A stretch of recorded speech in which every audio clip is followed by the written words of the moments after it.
First of all, I would like to thank the organizers for inviting me and organizing this terrific workshop. And I want to talk about today about stability of nonlinear gravity waves in the atmosphere. This is joint work with my colleagues at the Center of Mathematical Science and Lund University in Sweden, Erik Wallén and Philip Birken. And so to give you motivation why I work on nonlinear gravity waves, so you all know when in the atmosphere gravity wave packets propagate upwards, they can get really high or large amplitudes, and therefore we cannot consider them anymore as linear. Linear theory does not apply anymore, so they are becoming nonlinear, and I'm especially interested in the stability. And to give you a little teaser of what can happen with nonlinear waves, I will show you later in the talk results of waves where the envelope velocity and the group velocity are not the same. So this seems paradox, but actually they are only the same for monochromatic or quasi-monochromatic linear waves, or maybe weakly nonlinear waves. But if you allow your wave number to vary on a large scale, then, or a significant scale, then the monochronicity does not apply anymore, and you can have different envelope and group velocities actually. Okay, so we start our analysis with the Boussinesq equations. So we are in a Boussinesq regime, and we do a WKB theory on it to derive modulation equations for the gravity waves. The WKB theory is the same that Gergely Bernani yesterday presented. And you have three prognostic equations that are coupled and nonlinear for the vertical wave number kz, for the specific wave action density, which is essentially the amplitude squared divided by the intrinsic frequency, which is given here. So this is the intrinsic frequency for non-hydrostatic non-hydrostatic waves, where m is constant, so the atmosphere is assumed to be uniformly stratified. And then you get a third equation also for the induced mean flow. And these are the leading order asymptotic equations for this WKB theory on the Boussinesq equations. And to give you a little sketch what these equations describe, so we are in an XZ coordinate system, and we are horizontally homogeneous, so the waves are horizontally periodic, but still the phase can vary. And if I plot lines of constant phase, so where phi the phase is constant,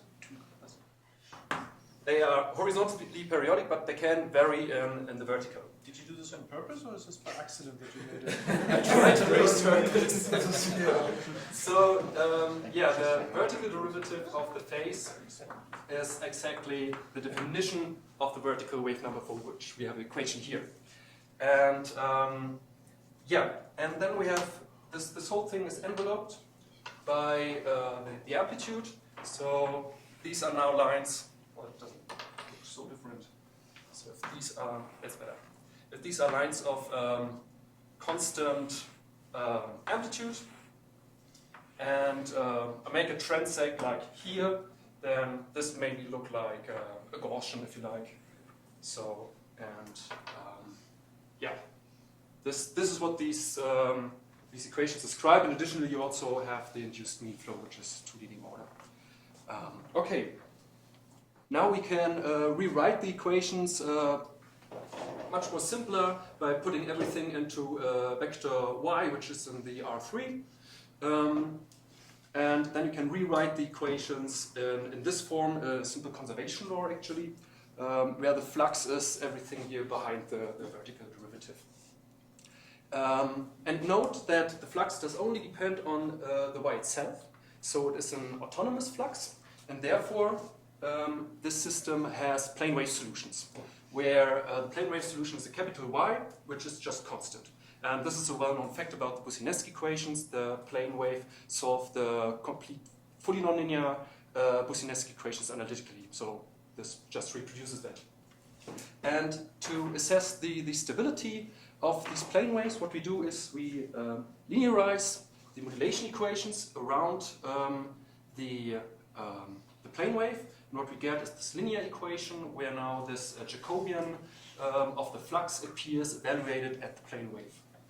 And because of the structure of this equation, this must have solutions of this form. So again, the flux is autonomous, so is the Jacobian, and there is no time dependency here in the coefficients, and therefore this is solved by such an equation. So, and what we are now interested in is this parameter lambda, which is in general a complex number.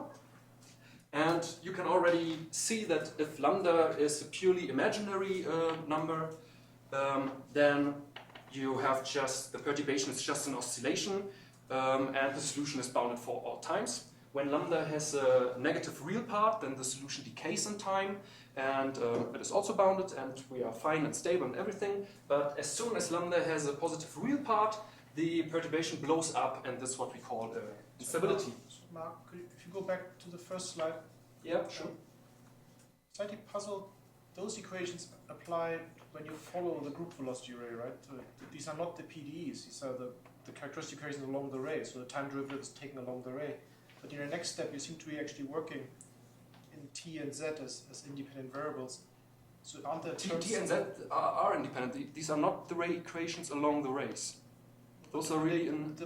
That's what it is, right? The time rate of change of the vertical wave number along the ray satisfies this equation. Otherwise, there would be terms no, like... but this derivative is... you have to evaluate it first on the omega prime, which is a vertical group velocity, and then on the A, for example. Then this gives the ray tracer equation, but then you get also a right-hand side with dz omega prime A, for example. Right? But these equations are essentially the same that Gergely presented yesterday in this ray tracer structure. That describe the same thing, but these are like in the Eulerian framework. Okay, so we have linearized and found that this has solutions of this form, which translates the whole system. So if I insert it here, then this translates the whole problem into an eigenvalue problem for linear operator Ly, and the lambdas are our eigenvalues. And Ly is a differential operator, which is on L2, for example. And yeah, it's given like this. So this is a differential operator, which operates on an infinite dimensional space. And because of this fact, we not only get like isolated eigenvalues that you would get for a finite dimensional space for a simple matrix, we get a complete spectrum. So there's really a whole set of lambdas, which can be also continuous, for which the eigenvalue problem has solutions. And so this is why we call it a spectral stability. So we now seek for the spectrum of this operator Ly. And here on the right-hand side is depicted two spectra, and stable spectrum and an unstable spectrum. So the dashed line here are the stable spectrum, so all values of lambda for which the eigenvalue problem is fulfilled. And this is exactly when the second derivative evaluated for the plane wave is bigger than 0, then you get a stable spectrum, and otherwise you get these lines for the spectrum of lambda in the, yeah, I should say that this is a complex plane, right, the real part and the imaginary part. And yeah, then you have an unstable spectrum, so you have lambdas here on the right-hand side with positive real part, which blow up. And this is a well-known result. This is called relational instability, which one knows already from weakly nonlinear theory. So this is just the extension to nonlinear theory. And we also investigated the instability numerically. So we want to know, okay, we know when it gets unstable, but what actually, how does the instability evolves in time? And for that we do numerics. We solve the modulation equations numerically. Here the vertical axis are our prognostic variables, the kz, the a, and the u. The horizontal axis is z, so the vertical coordinate, and here the axis going into the screen is the time. And the yeah, and this is just a plane wave to be initialized. This is here the blue line. and a little perturbation, which is of the order of 10 to the minus 5, just to start an instability, and as you can see, it blows up immediately. And it grows very rapidly, and here at this point the numerics cannot resolve this thingy anymore, and it just stops. And this happens very quick, so if I put real values to the time scale, then this blows up in like 10 minutes or so for typical values for, say, the stratosphere or mesosphere. And also note that the instability is such that it grows not only in the norm, in the L2 norm, but it grows also locally in time at every fixed point, which makes this instability catastrophic. So this is why it blows up so quickly. And we will see that this must not, or it does not have to be the case. There are also other kind of instabilities. So you never see something like that very past the Ullmer currents where it grows but then decays again? No, not here. So it always grows until it blows up?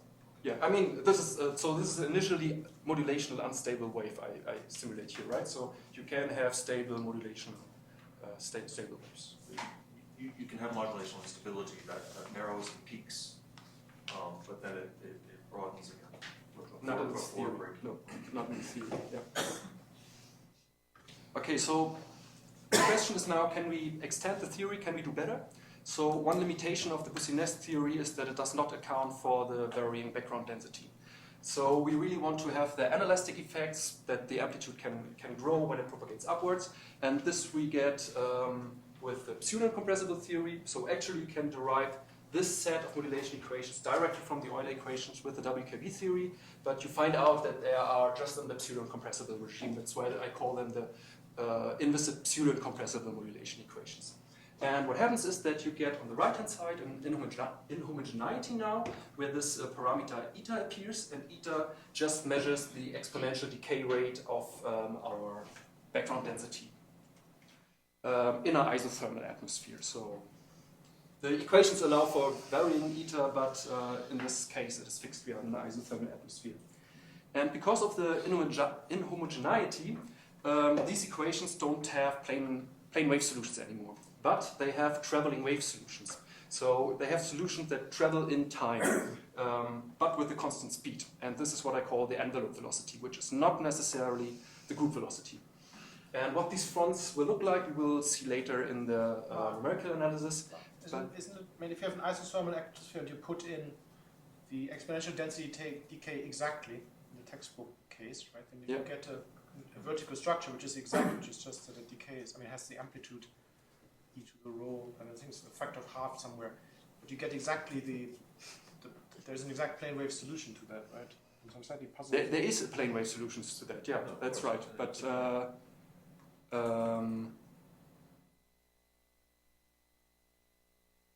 no, the problem is that then so how the amplitude function here is defined, it is not multiplied by rho. This is why I call it the specific wave action density. So this is not, so it is a plane wave, but but the amplitude is not constant. Sure, no. Yeah. And the dispersion relationship is slightly changed. There's an MH factor. Yes. Yeah, that's right. So you get, but the problem is you get plane wave solution, this is true, but you don't get the constant solution that you need for the stability analysis. Otherwise you cannot proceed. Okay, and now for these frontal solutions, we assess the stability by the very same procedure. We linearize the modulation equations around the traveling wave solution, and which gives us then an eigenvalue problem, and we solve for the spectrum of the linear operator. But the linear operator now is a little bit more complicated. I don't show it here explicitly, but let me tell you that the coefficients of the linear operator, due to the inhomogeneity, are not constant anymore, but they depend now on space. And therefore we get this much more complicated spectrum. So this, I hope you can see it, it's the blue shaded areas here. These are really the spectrum. So every lambda that is here is in the spectrum. And what one finds is that you cannot stabilize the spectrum. So no matter what you choose for parameters for n and kx and so on, or eta, the spectrum is always on the right-hand side. So to put it in a nutshell, these traveling wave fronts are unconditionally spectrally unstable. And We also simulated these waves numerically, so solving the new modulation equations, and here now you really see the frontal characters. So in KZ and A and U, we have really a jump, and this jump wants to propagate upwards. So upwards. So these are upwards traveling wavefronts. This is what I call them. And yeah, pretty immediately in the simulations, a instability arises, and it blows up. And this is again an absolute instability.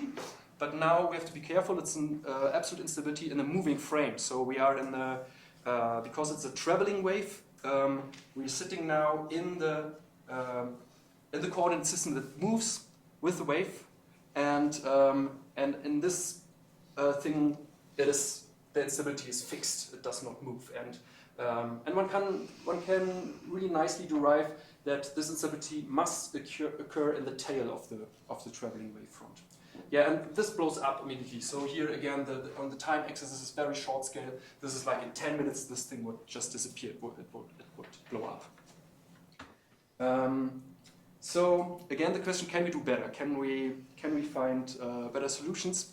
And one big problem with both inviscid cases that I've shown, both the Boussinesque and the pseudo compressible, is that it allows, so going back to the spectra, for arbitrary large growth rates. So you can pick lambda in the spectrum like here, like really arbitrarily large. And not only are the amplitude, the instability growth rates arbitrarily large, also they are infinitely short wavelength.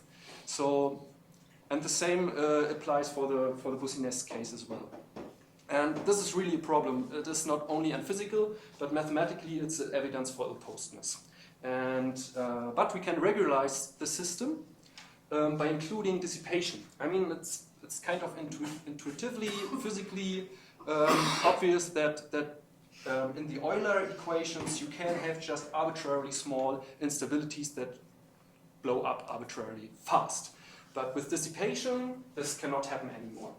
And what you get when you do the WKB analysis on the fully compressible Navier-Stokes equations is an additional inhomogeneity, which parameter lambda, which measures the viscosity and the heat conductivity.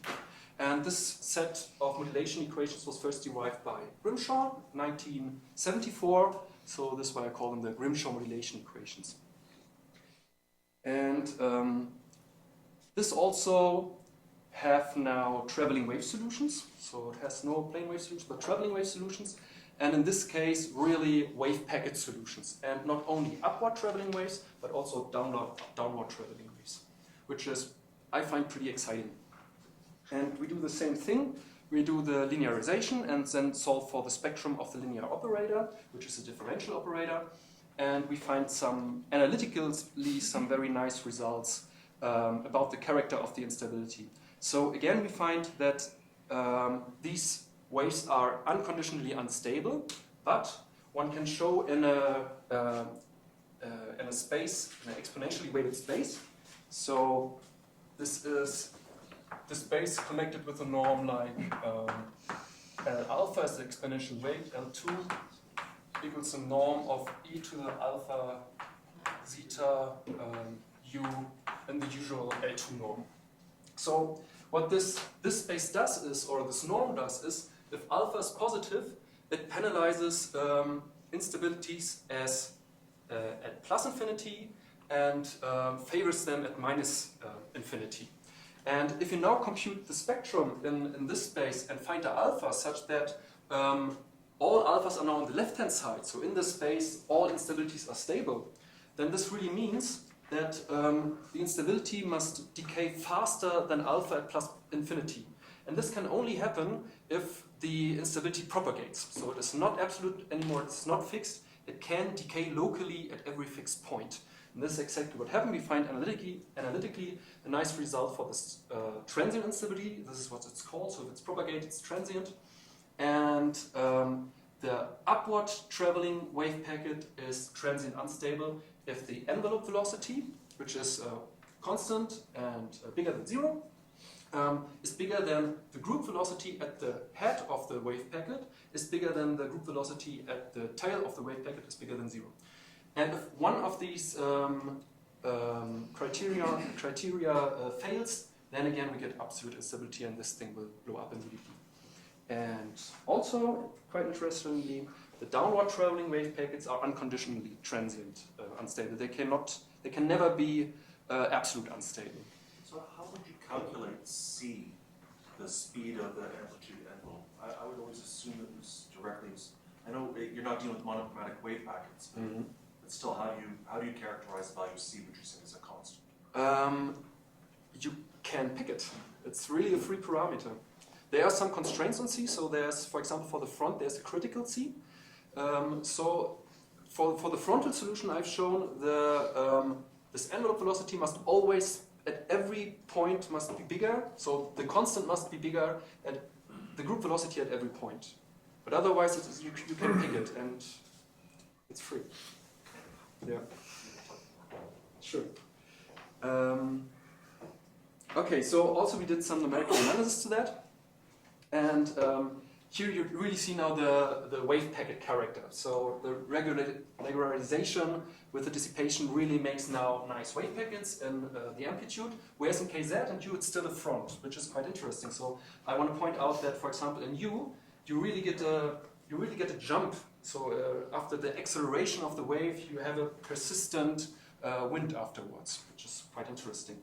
And yeah, regarding the instability, you see in the tail of the wave, it appears, and in KZ it grows quite rapidly, but you can also see that the wave really can escape from the instability, or going in the frame in the moving frame, the instability is transient towards -infinity, so it decays locally at every fixed point, and the wave can survive.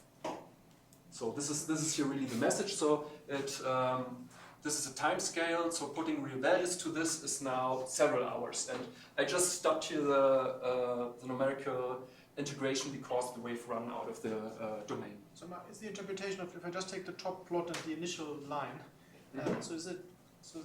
you put in a wave packet where the vertical wave number is smaller in magnitude at lower altitudes and then higher in negative magnitude at higher. So the vertical group velocity is larger behind than on top. So is it simply forming a caustic, or?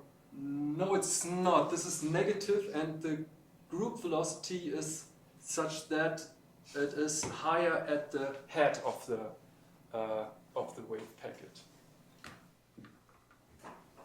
It's not a criticism. I'm just completely baffled by everything you've done. I mean, it's extremely interesting. It's just I can't bring it into context with anything I've ever seen about gravity. Yeah, it's really mind-boggling.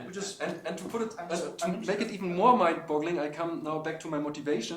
These waves are really quite exceptional. Oh, wait a second. No, the next wave. The next wave.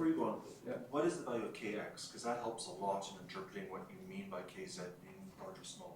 There's the peak in the vertical group velocity. Yeah, so these are non-hydrostatic waves, so Kx is the same order as Kz. Here in this case, I think I just picked one in non-dimensionalized form. Okay. Yeah. Okay, so that would mean when Kz is minus 0.7 is the peak of the vertical group velocity. So it's actually slower on the trail end and slower again on the leading end, and maximum around that inflection point. If I'm interpreting that correctly.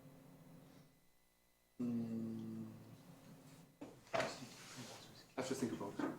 Okay. Yeah, this is here really the interesting case. These are the downward propagating waves, or downward traveling waves, and this is really a violent case that I simulated here. So the vertical extent of the amplitude is very, very small. It's very, very extreme. So this is less than the potential, or on the same order, or even a little bit shorter than the potential temperature scale height. And this is of high amplitude. So 1 is the threshold for static instability, and this is like, I don't know, like 70–80% of this amplitude already. But still, this wave is transient unstable. So here you see the instability in Kz again in the tail of the wave. So this thing propagates to the left or downwards, and you see here the instability. In AU you hardly see anything, and then in U you can guess that the instability is somewhere here. And so this is so to say, super stable. So here again, the time axis is super long, and this persists for forever. And yeah, and this is the mind-boggling wave here is really that the group velocity here is at every point positive. So the group velocity is every point upwards, whereas the envelope velocity is negative, and the phase velocity is also negative. So, and with this, I'd like to end my talk with my references. So this is here the Grimshaw paper, which first derived the dissipative waves. Here it's a very good, nice book about the spectral stability, and here I just uploaded a paper to the archive, which explains the whole theory that I just presented in detail. And with this, I'd like to thank you for the attention.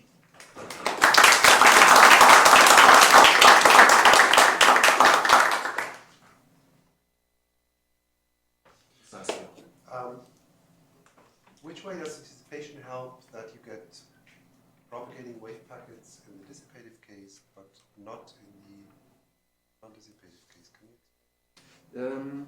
Yeah, so my interpretation of it is that in the inviscid case, you don't get that the amplitude here at minus infinity goes down again, and I think this is exactly the problem. So here the vertical wave number goes to 0, so the wave vector becomes just flat, and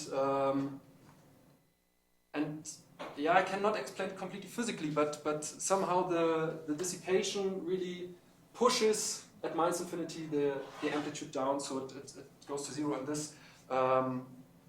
this quite dramatically influences the spectrum. So if you look at the inviscid spectrum, this is super complicated, and so much is going on. Whereas in the dissipative case, they are just lines. So this is just a band, and as I said, this is now regular. So even though the spectrum moves to the right-hand side, you have a maximum instability growth rate that you can get. So the instabilities here are all modulational instabilities, right? Mm-hmm. So fit in the framework of your simplified model. What about other instabilities, triadic type of instabilities involving different wave numbers? Yeah, it's a good question. I mean, it's a very complicated topic because all these, you have the shear instability, the static instability, the tri, the PSI, the name it. It's all the same. I mean, it's hard to tell how they compete or which. I mean, the question is if you take one of your waves, you put them in a full boostness equation. This is what I want to do next. Yeah, to simulate them in a fully resolved model which solve the Navier-Stokes equations and look what really happens there. So I already have some results on the traveling waves, which is in this paper here. So there we also find traveling waves which are essentially complete stationary waves, so like Lie waves, and we simulated them in a pseudo-compressible framework, and yeah, they were very nice, so super stable for a long time, and yeah, fitted very well the theory. Especially with Dale in the room, let me ask you this question. You use the pseudo-incompressible approximation. Yeah. What's the advantage of doing that over the inelastic approximation? So the pseudo-incompressible approximation really allows, in this WKB theory, for arbitrary large amplitudes. And also, I'm not entirely sure, but I think for the inelastic equations, the change in background is in pseudo-incompressible completely arbitrary, so you can assume whatever background you want. Whereas in an inelastic framework, the time scale on which the wave propagates upwards does not entirely account for the change in density. It's a little bit too weak.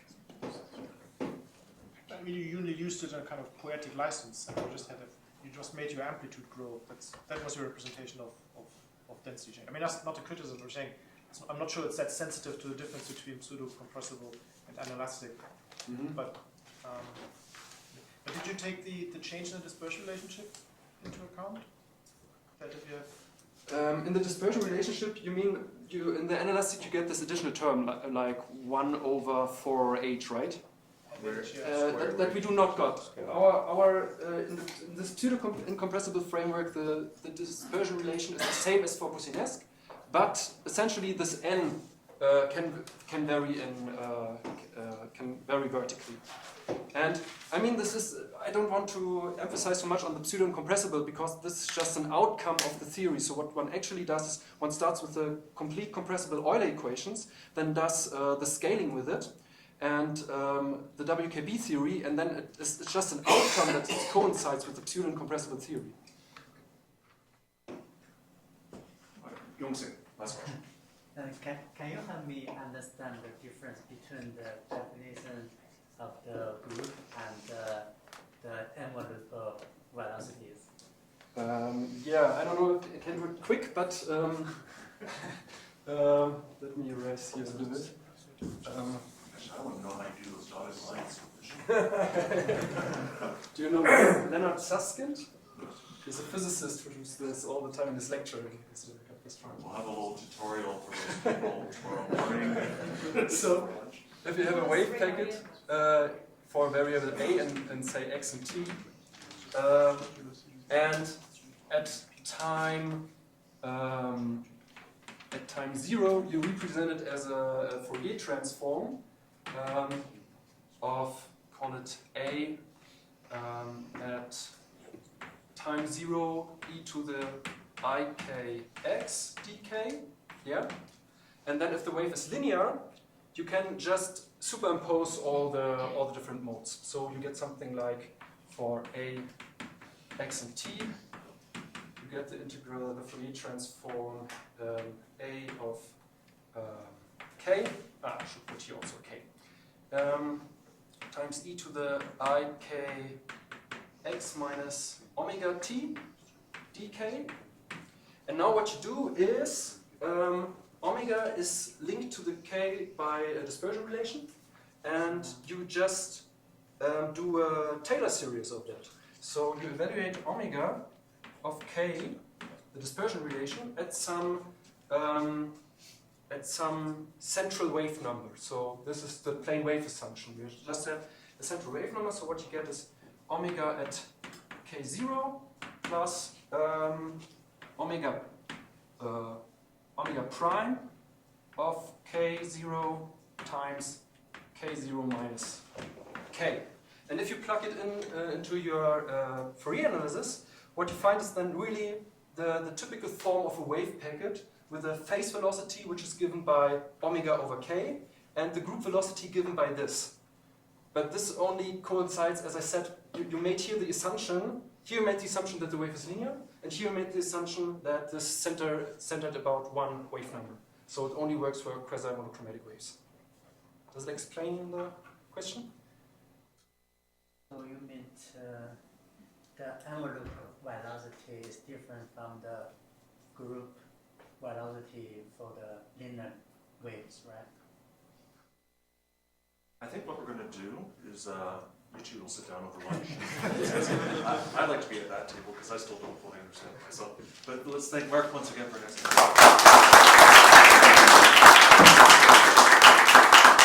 We're and Dean here at 2 o'clock p.m. Or cadence. It's being modulated. Yes. In what sense?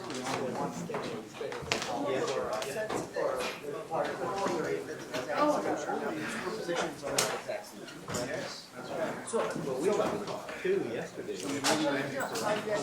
Yeah. I mean, you could just modulate a nonlinear thing. I have a question of, I mean, there's a lot of work to get the nonlinear statement, coefficients, and modulation. Maybe it's easy. Well, I mean, it's WKB. The instabilities in all their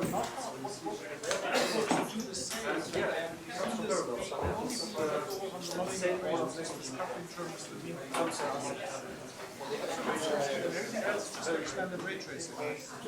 First two equations are standard ray tracing for linear waves. What's the linear operation?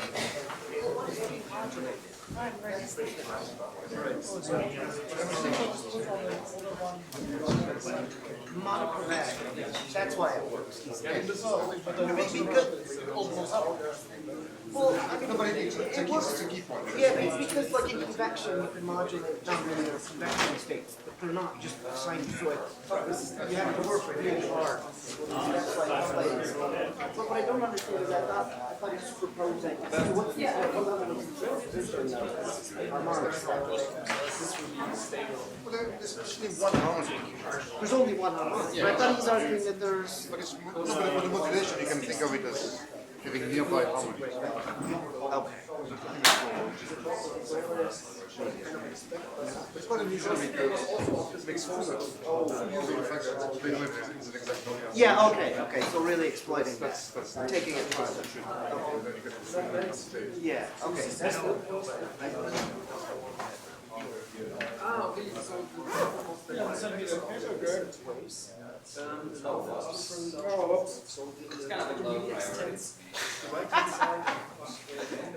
That wasn't prepared.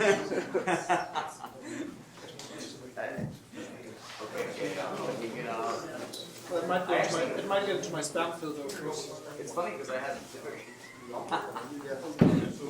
Is that why you never respond to my emails?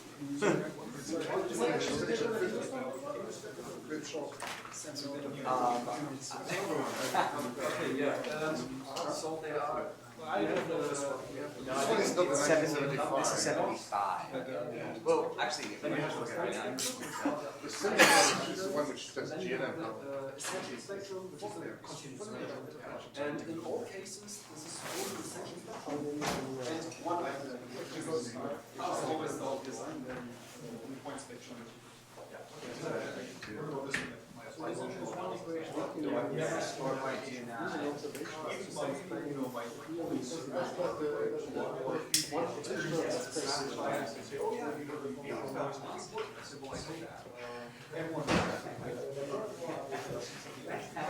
That thing is what it's saying. Also, oh yeah,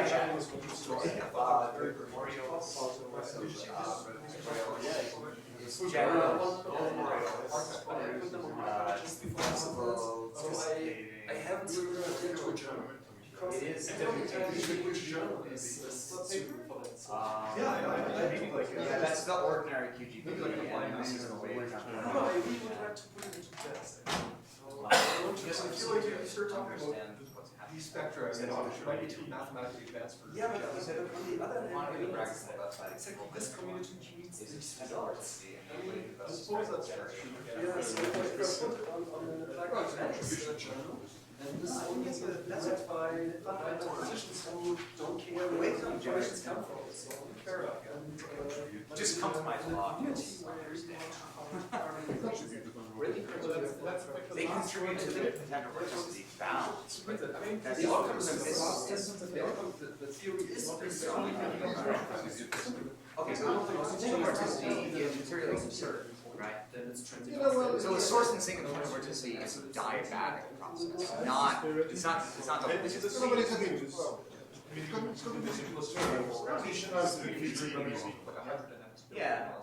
Yeah, but it's just confusing. Complex eigenvalues and that therefore you can get this exponential. Are you backing away? Yes. Yeah. It sounds like semantics. I want to finish my blog. I'm debating whether I'm losing that. You're not actually staying here May not stay at all. indefinitely. I've never taken I have to get to this one. Yeah, the thing is that so for the plane wave, for the CNS case, the operators are so simple that no one bothers putting it in this advanced mathematics framework or computer system. You can actually do this. This is also what Where's the wave? You're pointing to the wave as well. Don't understand. nonlinear Schrödinger equation. It's not philosophy. Okay, well that's the hard part. Okay, so you read the paper. It's a non-linear wave. It doesn't call it like that, but still you get wave numbers for the instabilities, right? And then also the growth rates. And the growth rates are just the values here. And Kappa's big number at least. So that's true. Yes. so you see this spectra are lights, and these are lights are neutralized by. It's going okay. Yeah. They call Doing it some the paper editing this morning, so. which is exactly the same as. You know, wait for good, because I had a little break. Back into it. Yeah, no, it's just, Well, I understand. I mean, I've talked to Betsy many times over the years. She's never mentioned. Over the last, like, it's like a lot of really I good never- things to explore, and I was trying to write them all down together with John, you know, like, so that's it's very impressive because it has everything, right? Yeah, before you lose it. Full use of the concept.